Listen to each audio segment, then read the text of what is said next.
साथ अगुवाई कश्मीर की जनता का दर्द हमें भी सालता है कि जम्मू एंड कश्मीर के पीएको को आप भारत का हिस्सा नहीं मानते हो क्या? एग्रेसिव ना हो, जान दे देंगे इसके लिए।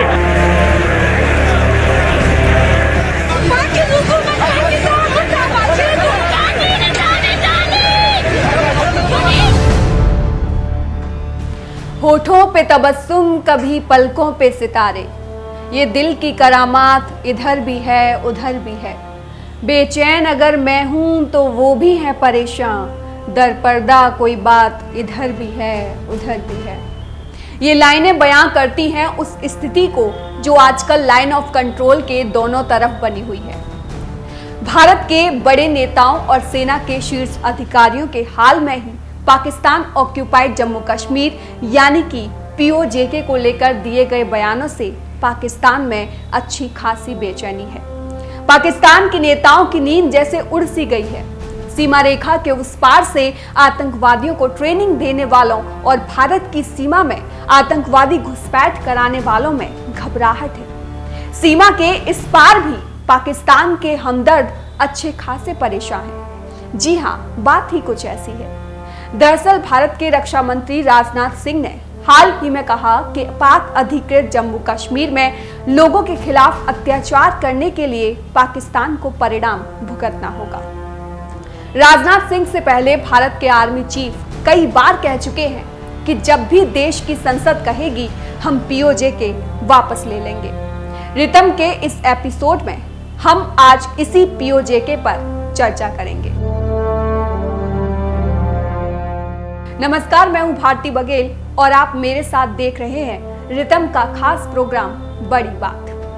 वो पाकिस्तान जो अभी वर्ष 2016 की सर्जिकल स्ट्राइक और वर्ष 2019 में की गई बालाकोट स्ट्राइक को भुला भी नहीं पाया है, ऐसे में भारत के पीओजेके को लेकर दिए गए बयान से पाकिस्तान को सदमा लगना लाजमी है। पाकिस्तान शुरू से ही कश्मीर को लेकर छल करता रहा।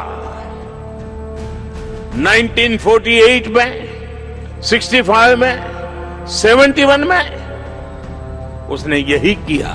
हमारी यात्रा तो तब पूरी होगी जब हम 22 फरवरी 1949 को भारतीय संसद में सर्वसम्मत पारित हुए प्रस्ताव को अमल में लाएंगे और उसके अनुरूप हम अपने बाकी बचे हिस्से जैसे गिलगित और बाल्टिस्तान तक पहुंचेंगे।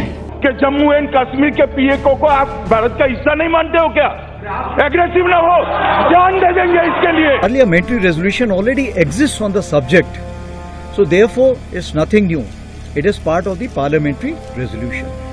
As far as the Indian Army is concerned, Indian Army will carry out any order which is being given by the government of India, and whenever such orders are given, we'll always be ready for it. वैसे भारत का PoJK के मसले को उठाना कोई नई बात है, ऐसा नहीं है। 22 फरवरी 1994 का दिन भारतीय संसद में वो ऐतिहासिक दिन था जब सर्वसम्मति से संसद ने पीओजेके को पाकिस्तान से वापस लेने का संकल्प लिया था।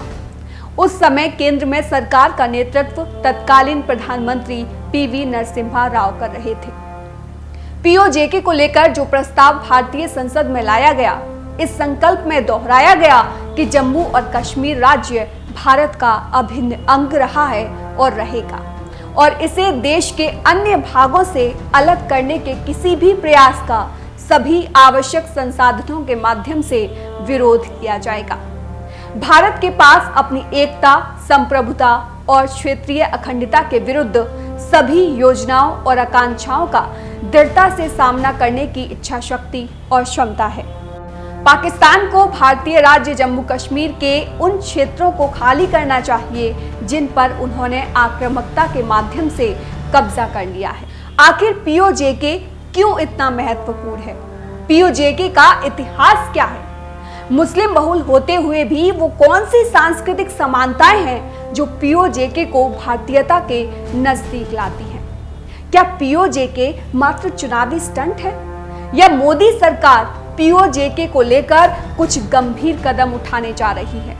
यदि इन सभी प्रश्नों का जवाब ढूंढना है तो हमें इतिहास में थोड़ा पीछे जाना होगा।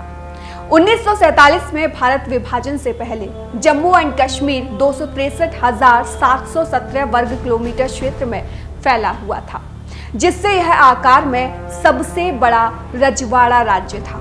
इसकी कुल आबादी लगभग 40 लाख थी, जो इसके 39 कस्बों और 8,903 गांव में रहते थे। आज राज्य के बड़े हिस्से पर चीन और पाकिस्तान के अवैध कब्जे हैं।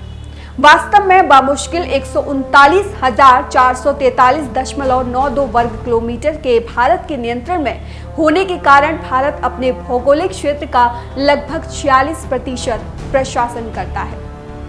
पाकिस्तान ने जम्मू कश्मीर में 86,017.81 वर्ग किलोमीटर पर कब्जा कर लिया है। चीन ने अक्साई चीन में 38,256 वर्ग किलोमीटर जमीन पर कब्जा कर लिया है। पाकिस्तान के कब्जे वाला आधा कश्मीर करीब 13,300 वर्ग किलोमीटर के दायरे में फैला हुआ है और इसकी आबादी करीब 40 लाख है। पीओजेके की सीमाएं पाकिस्तान के पंजाब प्रांत, अफगानिस्तान के वाखान कॉरिडोर, चीन के शिनजियांग क्षेत्र और भारतीय कश्मीर के पूर्वी हिस्से से सटा हुआ है। पाकिस्तान अधिकृत कश्मीर की राजधानी मुजफ्फराबाद है। पीओजेके में 8 जिले और 19 तहसील हैं। इन जिलों में मीरपुर, भिंबर, कोटली, मुजफ्फराबाद, बाग, नीलम, रावलाकोट और सुदनती शामिल हैं। पाक अधिकृत कश्मीर पर अवैध रूप से कब्जा जमाने के बाद पाकिस्तान ने प्रशासनिक रूप से इसे 2 हिस्सों में बांट रखा है। एक हिस्से को पाकिस्तान ने आजाद कश्मीर का नाम दिया है और दूसरे हिस्से का नाम गिलगित बाल्टिस्तान है। गिलगित बाल्टिस्तान का यह क्षेत्र 1840 में जम्मू और कश्मीर राज्य का हिस्सा बन गया, जब दिग्गज डोगरा जनरल जोरावर सिंह ने बाल्टिस्तान के साथ साथ लद्दाख पर कब्जा कर लिया था। ब्रिटेन के लिए इसका महत्व विशुद्ध रूप से रणनीतिक प्रकृति का था। यह क्षेत्र सोवियत चालों पर नजर रखने के लिए काम आता था। ब्रिटेन के शासन के समय बाल्टिस्तान, लद्दाख और गिलगित सीमांत जिले के नाम से एक थे। 1901 में लद्दाख वजारात को स्कर्दू के साथ सर्दियों की राजधानी के रूप में अलग किया गया था। 1947 में पाकिस्तान ने ऑपरेशन स्लेश के अंतर्गत बाल्टिस्तान को अपने नियंत्रण में ले लिया। बाल्टिस्तान को पाकिस्तानी नियंत्रण के अंतर्गत विशेष रूप से क्रूर सांस्कृतिक और राजनीतिक सफाई का सामना करना पड़ा। दुर्भाग्य से इसके विशाल प्राकृतिक संसाधनों का प्रयोग अपने निवासियों के बजाय इस्लामाबाद के खजाने को भरने के लिए किया जा रहा है। पाक अधिकृत जम्मू कश्मीर के हुंजा गिलगित के एक हिस्से रक्सम और बाल्टिस्तान की शख्सगम घाटी क्षेत्र को पाकिस्तान ने 1963 में चीन को सौंप दिया था। इस क्षेत्र को सीडेड एरिया या ट्रांस काराकोरम टैक्स भी कहते हैं। पीओजेके का मसला सिर्फ जमीन के टुकड़े का नहीं है, बल्कि वहां के हजारों लाखों परिवारों का भी है, जो 1947 में विस्थापित होकर जम्मू कश्मीर के इस तरफ के हिस्से में आए थे या फिर देश के अन्य राज्यों में हैं। पिछले 75 सालों में न उन विस्थापितों की कोई चर्चा हुई और ना ही उन्हें कोई सुविधा मिली। आज भी वो लोग वापस अपनी जन्मभूमि पर जाने के सपने संजोए बैठे हैं। सरकारी आंकड़ों पर गौर करें तो पीओजेके से 1947 में 36,384 परिवार विस्थापित होकर भारत आए थे। 10,065 परिवार ऐसे थे जो 1965 और 1971 के युद्ध में पीओजेके से विस्थापित होकर भारत आए थे। वहीं वर्तमान में इन परिवारों की संख्या लाखों में। मैं पूछना चाहूंगा, वीरपुर हो, कोटली हो, किसने हक दिया था मेरी कलियां छीनने का? किसने हक दिया था वो मेरी खट्टी मीठी गोलियां छीनने का? किसने हक दिया था मेरा साइकिल छीनने का? ये मेरे हक छीने हैं आपने। मैं दुनिया के किसी भी कोने में बस जाऊं, बड़ी से बड़ी इमारत में रहूं, लेकिन मेरी वीरपुर की गली मेरे खून के अंदर है। ना किसी दोस्त से, ना किसी दिलनशी से निकलेगा। हमारे पांव का कांटा हम ही से निकलेगा।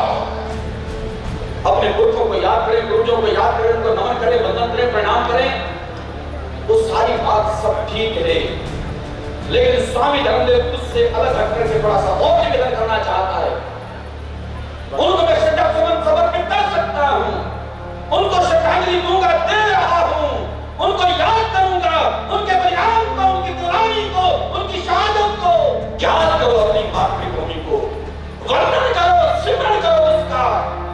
और जैसे मेरे प्रिय मुकेश जी ने कहा, अब टिकट बुक कराने का समय आ गया है, वापस जाने का, उसी मातृभूमि का। इसके अलावा गिलगित बाल्टिस्तान में जमीन का मामला गंभीर है। वास्तव में यह दशकों से कायम है। जमीन हड़पने के खुलासे से स्थानीय लोग नाखुश हैं। कई बार सुनने और देखने को मिलता है कि पाकिस्तानी सेना स्थानीय राजनेताओं के साथ गुप्त समझौते करके विभिन्न बहानों से उनकी सार्वजनिक भूमि को अवैध रूप से हड़प लेते हैं। यहाँ के लोग कहते हैं उन्हें ऐतिहासिक रूप से दूसरे दर्जे के नागरिकों के रूप में माना जाता है और समानता की मांग करने पर उन्हें डराने, धमकाने और क्रूरता का शिकार होना पड़ता है। हमारे इस हेडर वज़ीर आज़म ने ये जो ड्रामा रचाया कि इतवार वाले दिन हमारे बच्चों को बुलाकर, शायद वो ये चीज़ समझते हूँ कि हम ये चीज़ करवा के या इस तरह के ड्रामे रचा के तो कोई हम इलाके पाकिस्तान की वफादारी करेंगे। हम इलाके पाकिस्तान की वफादारी को जूते की नोक पर रखते हैं।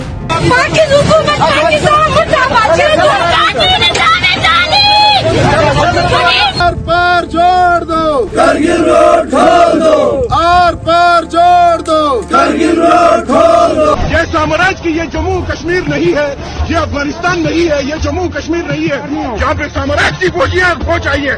जमीनें हमारी कि यहाँ पे हमारे जमीनों पे कब्जा करेंगे, क्या इनकी बात की जमीन नहीं है? क्या इनकी बात की जमीन नहीं है? कुल मिलाकर 3 ऐसे भाग हैं जो भारत के होते हुए भी विदेशी ताकतों के हाथ में है। POJK यानी पाक अधिकृत जम्मू कश्मीर, POTL यानी Pakistan occupied territories of Ladakh, सरल भाषा में कहूं तो गिलगित बाल्टिस्तान, और COTL यानी अक्साई चीन। इन तीनों ही क्षेत्रों में भारत के लिए अनेकों संभावनाएं हैं। अगर गिलगित बाल्टिस्तान की बात करें तो यह अपनी पृष्ठभूमि के गठन दुनिया के सबसे ऊंची पहाड़ों में से कुछ के साथ भव्य काराकोरम, हिंदुकुश हिमालय और लद्दाख पर्वतमालाएं यहाँ स्थित हैं। सिंधु नदी इस क्षेत्र में लगभग 700 किलोमीटर अपनी लंबी यात्रा तय करती है।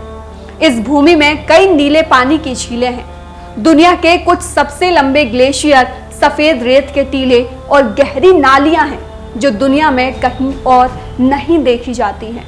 यह 4 देशों पाकिस्तान, अफगानिस्तान, चीन और भारत के बीच में बसे हुए हैं। प्राकृतिक संसाधनों के विशाल भंडार की उपलब्धता इसके महत्व को बढ़ाती है। वहीं POJK की बात करें तो आर्थिक रूप से POJK जम्मू और कश्मीर राज्य से मीलों पीछे है और राजनीतिक रूप से भी यह कम स्वतंत्रता प्राप्त है। वहीं चीन ने जिस जमीन पर कब्जा किया हुआ है उसके माध्यम से उसका राष्ट्रीय राजमार्ग 219 गुजरता है जो तिब्बत स्वायत्त क्षेत्र में लाजी और शिनजियांग को जोड़ता है। हालांकि यह क्षेत्र बंजर है और लगभग जननिवास से रहित है, लेकिन चीन के लिए इसका बड़ा रणनीतिक महत्व है क्योंकि यह अपने 2 अशांत क्षेत्रों तिब्बत और जिंगजियांग को जोड़ता है। पिछले 1 दशक में PM मोदी के नेतृत्व में भारत विश्व पटल पर एक बड़ी राजनीतिक, आर्थिक और सैनिक शक्ति बनकर उभरा है। इस नए भारत की नीतियां वाशिंगटन या मास्को में तय नहीं होती। भारत को किस देश के ग्रुप का हिस्सा बनना है और किसके साथ चलना है, इसका बेहतरीन उदाहरण भारत की यूक्रेन और रूस के लड़ाई के समय रशियन तेल खरीदना है या नहीं, इसका निर्णय लेते समय नजर आया। यदि दक्षिण एशिया में स्थायी तौर पर शांति चाहिए तो भारत को आगे होकर POJK में बलूची लोगों के साथ जो अत्याचार हो रहे हैं उनको रुकवाने में पहल करनी होगी। POJK से आए विस्थापितों को दोबारा बसाने की बात करनी होगी। चीन जो जम्मू कश्मीर के एक बड़े हिस्से पर कब्जा करके बैठा है, उससे वो हिस्सा वापस लेना होगा। POJK का वो एरिया जो अभी पाकिस्तान ने धोखे से अपने कब्जे में कर लिया है, उसे आजाद कराकर वापस भारत में मिलाना होगा। यह अच्छी बात है कि भारत के प्रधानमंत्री नरेंद्र मोदी और उनके मंत्रिमंडल के नेता गृह मंत्री अमित शाह तथा रक्षा मंत्री अब पीओजेके को वापस लेने की बात कर रहे हैं।